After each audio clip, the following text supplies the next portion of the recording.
Good evening. I'm Lynda Downing, and I am here to discuss religion in schools and its current trends. The first thing I would really like to take time to discuss is the First Amendment. Much of what we're going to be discussing this evening is based on this particular amendment and how that affects our daily lives here at a public school. The First Amendment states, Congress shall make no law respecting an establishment of religion, or prohibiting the free exercise thereof, or abridging the freedom of speech, or of the press, or of the right of the people peacefully to assemble, and to the petition of the government for the redress of grievances. The first thing that I'd like to discuss this evening is how do the First Amendment affect our students that we see every day in our classes, and also to discuss the Equal Access Act of 1984. So currently, our students are allowed by law to have silent prayer or prayer with students during their school day. However, this must be during non-educational times, say before school, after school, lunch times, recess. Those things are perfectly allowable. And the next thing I'd like to discuss is the class assignments, that students are able to talk about their religious points of view during a class assignment, and say it in a writing project, and that writing project should then be graded fairly, not based on their particular religious thoughts and beliefs. Also, they have a right for off-site religious instruction and cannot be penalized for that.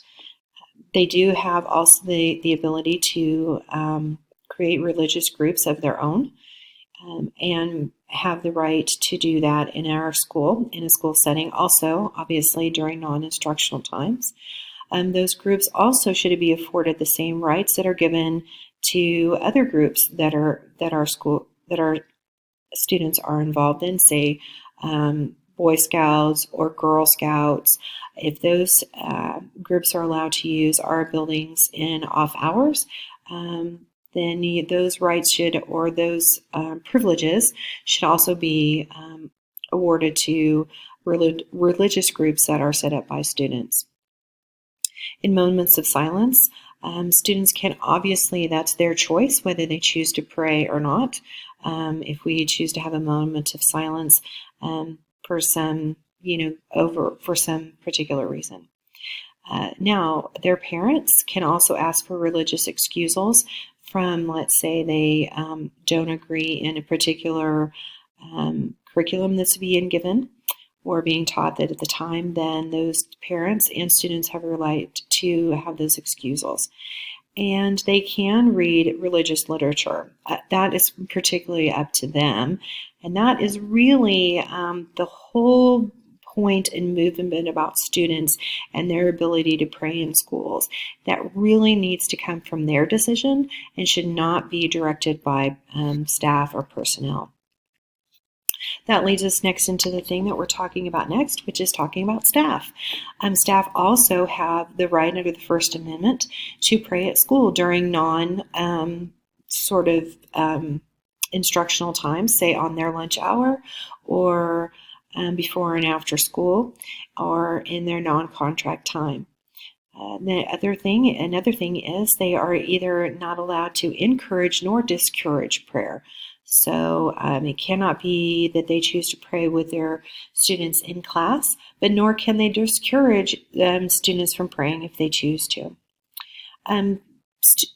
Teachers are allowed to participate in religious groups and activities with each other if they choose to. If they choose to have a Bible study during their lunch break on every Tuesday, then that's perfectly allowable.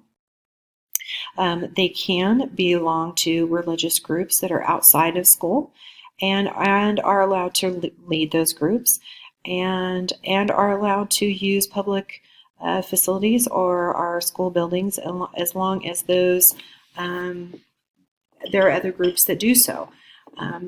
However, that may not inflict on their particular contract day. They cannot do that during their contract day. And while grading students' work, they have to make sure, let's say if a student decides to turn in something that is very religiously motivated, then they need to have that graded fairly. The moments of silence, once again, you can have a moment of silence as a school-wide, but the teacher can neither encourage or discourage the students for praying at that time. And last and pretty important is teaching about religion. They may teach about religion, maybe in a world cultures class, but they are not to give religious instruction. All right, now as a school district as a whole, the thing is they do need to allow for student prayer. If students choose to pray, then that's something that is their First Amendment right. As far as religious groups, they should be allowed and afforded the same type of privileges that other groups are allowed, say Boy Scouts or Girl Scouts. They should teachers should not be penalized for praying during their non-contracted time and in time that they are not in supervision of children. Moments of silence are perfectly fine in class, and as far as a school-wide thing, as long as they do not either encourage or discourage children from praying during that time. Religious instruction, of course, cannot happen necessarily at schools, but they do have to take into account that parents may choose to remove their children from school on a daily or weekly basis to get religious instruction at other sites, and that has to be taken into account. The other thing that they talked about is student speakers. So student speakers really should be chosen based on their own merit and not on if that speaker or that student is going to be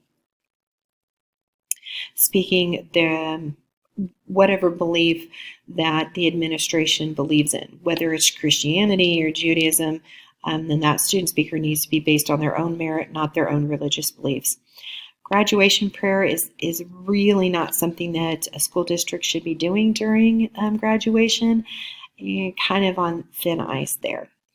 As far as parent excusals, those have to be viewed and determined by the school district and should be allowed if a parent feels that they want their child excused from a certain curriculum or a certain activity based on religious issues. And lastly, the Pledge of Allegiance. Pledge of Allegiance, because it has a reference of God in the Pledge of Allegiance itself. However, it's not necessarily promoting religion, and so therefore is acceptable for a school to do the Pledge of Allegiance on a daily basis. Now we'll take some time to talk about President Trump. He has been is very much of a supporter of First Amendment rights for both students and staff in public schools. He has some great concern that those are the First Amendment rights of teachers and staff and students are upheld, and has also stated that if they are not, then there could be a question of maybe those particular schools having some loss in federal funds. I wanted to take this time to read this particular quote by Thomas Jefferson. Educate and inform the whole mass of the people. They are only sure reliance of preservation of our liberty.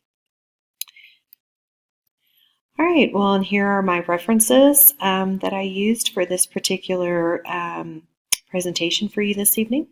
So if you have any questions and would like to read some more on this particular material, they're there for you. So thank you very much for your time, and I appreciate being able to come and speak with you this evening.